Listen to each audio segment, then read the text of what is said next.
ನಾವು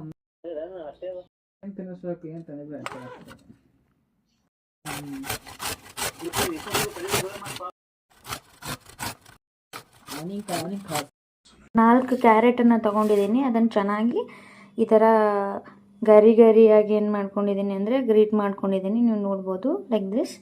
ಈಗ ಕಡಾಯಿನಲ್ಲಿ ನಾನು ತುಪ್ಪನ ಹಾಕೊಳ್ತಾ ಇದ್ದೀನಿ.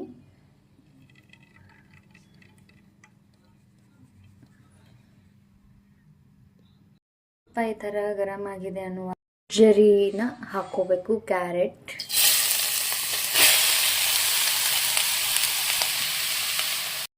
ಕ್ಯಾರೆಟ್ ಹಸಿ ವಾಸನೆ ಹೋಗೋವರೆಗೂ ಚೆನ್ನಾಗಿ ಫ್ರೈ ಮಾಡ್ಕೊಳ್ಳಿ ತುಪ್ಪದಲ್ಲಿ.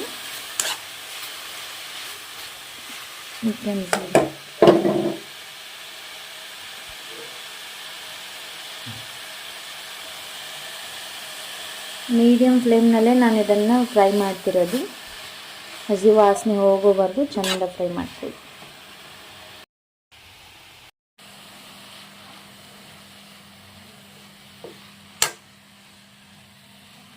ಒಂದು 10 ನಿಮಿಷದವರೆಗೂ ಇದನ್ನು ಫ್ರೈ ಮಾಡ್ಕೋಬೇಕಾಗ್ತದೆ.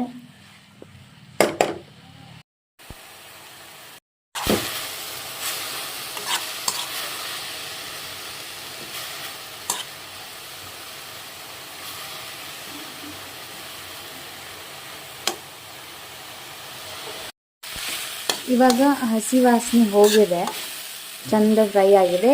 ಈ ಸಂದರ್ಭದಲ್ಲಿ ನಾವು ಕಪ್ಪು ಸಕ್ಕರೆನ ಹಾಕ್ಕೊಳ್ಬೇಕು ನೋಡಿ. ಮತ್ತು ಇದನ್ನು ಇದರ ಜೊತೆಗೆ ಮಿಕ್ಸ್ ಮಾಡಬೇಕು. ಈ ಸಕ್ಕರೆಯ ಒಂದು ಪಾಕ ಇದರಲ್ಲಿ ಬಿಡ್ತಿದೆ, ತುಂಬ ಚೆನ್ನಾಗಿ ಟೇಸ್ಟ್ ಇದಕ್ಕೆ ಬರುತ್ತೆ. ಸೊ ಸಿಹಿ, ಎಷ್ಟು ಸಿಹಿ ಬೇಕಾಗಿದೆ ಇದರ ತಕ್ಕಂತಹ ಸಿಹಿಯನ್ನು ನೀವು ಅಂದರೆ ಸಕ್ಕರೆನ ನೀವು ಹಾಕ್ಕೊಂಡ್ಬಿಟ್ಟು ಇದರ ಜೊತೆ ಮಿಕ್ಸ್ ಮಾಡ್ಕೊಳ್ಳಿ. ಇದ್ರ ಕಲರು ಇವಾಗ ಚೇಂಜ್ ಆಗ್ತದೆ. ಸಕ್ಕರೆ ಹಾಕಿದ ನಂತರ ಇದ್ರ ಕಲರು ಬ್ರೈಟ್ ಆಗಿರೋ ರೆಡ್ ಕಲರ್ಗೆ ಹೋಗ್ತದೆ.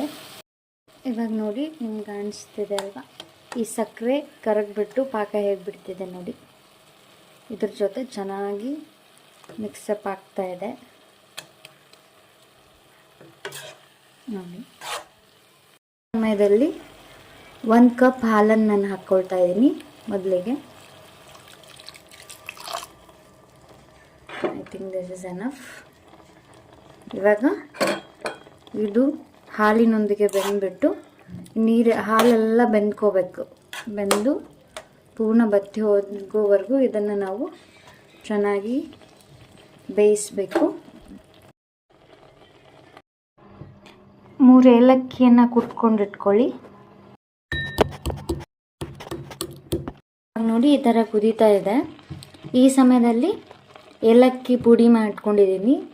ಸೊ ಇದನ್ನು ಸಿಪ್ಪೆ ಸಮೇತ ಇದರಲ್ಲಿ ಹಾಕ್ಕೊಂಡ್ಬಿಡೋಣ. ಚೂರು ಹಾಲಿದೆ, ಇದು ಸಹಿತ ಫ್ರೈ ಆಗಬೇಕು. ಈ ಹಾಲು ಸಹಿತ ಬತ್ತಬೇಕಾಗ್ತದೆ. ಸೊ ಫ್ರೈ ಮಾಡೋಣ. ಅಲ್ಲಿವರೆಗೂ ನಾನು ಕೈಗೆ ಚೂರು ತುಪ್ಪ ಹಾಕ್ಕೊಂಡ್ಬಿಟ್ಟು ಫ್ರೂಟ್ಸ್ನ ಫ್ರೈ ಮಾಡ್ಕೊಳ್ತೀನಿ ತುಪ್ಪದಲ್ಲಿ ನೋಡಿ.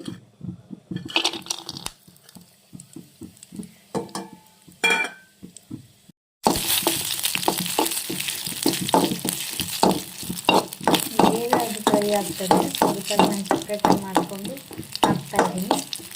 ಬಸ್ ಇಷ್ಟು ಹಾಕ್ಕೊಂಡಿರೋ ಡ್ರೈ ಫ್ರೂಟ್ಸ್ಗಳನ್ನು ಇದ್ರಲ್ಲಿ ಹಾಕ್ಕೊಳ್ತಾ ಇದ್ದೀನಿ ತುಪ್ಪದ ಜೊತೆಗೆ. ಚೆನ್ನಾಗಿ ಇದ್ರ ಜೊತೆ ಮಿಕ್ಸ್ ಮಾಡೋಣ. ಚೂರು ಫ್ಲೇಮ್ನ ಲೈಟಾಗಿ ಹೈ ಮಾಡ್ತಾ ಇದ್ದೀನಿ. ಇವಾಗ ಬೇಗನೆ ಈ ಹಾಲು ಇದ್ರ ಜೊತೆ ಇಟ್ಕೊಂಡ್ಬಿಡುತ್ತೆ. ಎಷ್ಟು ಚೆಂದ ಕಲರ್ ಬಂದಿದೆ ನೋಡಿ. ಈ ಹಾಲು ಬತ್ತಿದ ಮೇಲೆ ಇದರ ಕಲರ್ ನೀವು ನೋಡಬೇಕು, ತುಂಬ ಡೆಲಿಷಿಯಸ್ ಆಗಿ ಕಾಣಿಸುತ್ತೆ. ಇದು 4 ನಿಮಿಷ ಬೇಯಿಸಿದ ಮೇಲೆ ಇವಾಗೆಲ್ಲ ಹಾಲು ಬೆಂದಿದೆ ನೋಡಿ. ಸೊ ಇವಾಗ ಏನು ಮಾಡೋಣ, ಪ್ಲೇಟಿಂಗ್ ಮಾಡೋಣ. It is ready to serve now. Yes. Oh, ಎಷ್ಟು ಚೆನ್ನಾಗಿ ಕಾಣಿಸ್ತಾ ಇದೆ ನೋಡಿ.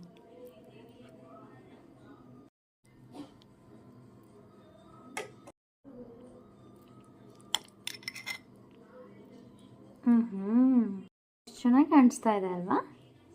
ವಾವ್, ಇವಾಗೆ ಮನಸ್ಸಾಗ್ತಾ ಇದೆ ತಿನ್ನಬೇಕು ಅಂತ. Let's have it guys. ಆದರೆ ಇದನ್ನು ಫ್ರಿಜ್ನಲ್ಲಿ ಇಟ್ಟರು ತಣ್ಣಗಾದ ಮೇಲೂ ತುಂಬ ಚೆನ್ನಾಗಿ ಇದು ಟೇಸ್ಟಿಯಾಗಿರುತ್ತೆ. ತುಂಬ ಚೆನ್ನಾಗಿ ಎನ್ಹ್ಯಾನ್ಸ್ ಆಗ್ತದೆ ಅದರ ಟೇಸ್ಟು. ಸೊ ನಿಮ್ಮ ಮನೆಯಲ್ಲಿ ಟ್ರೈ ಮಾಡಿ.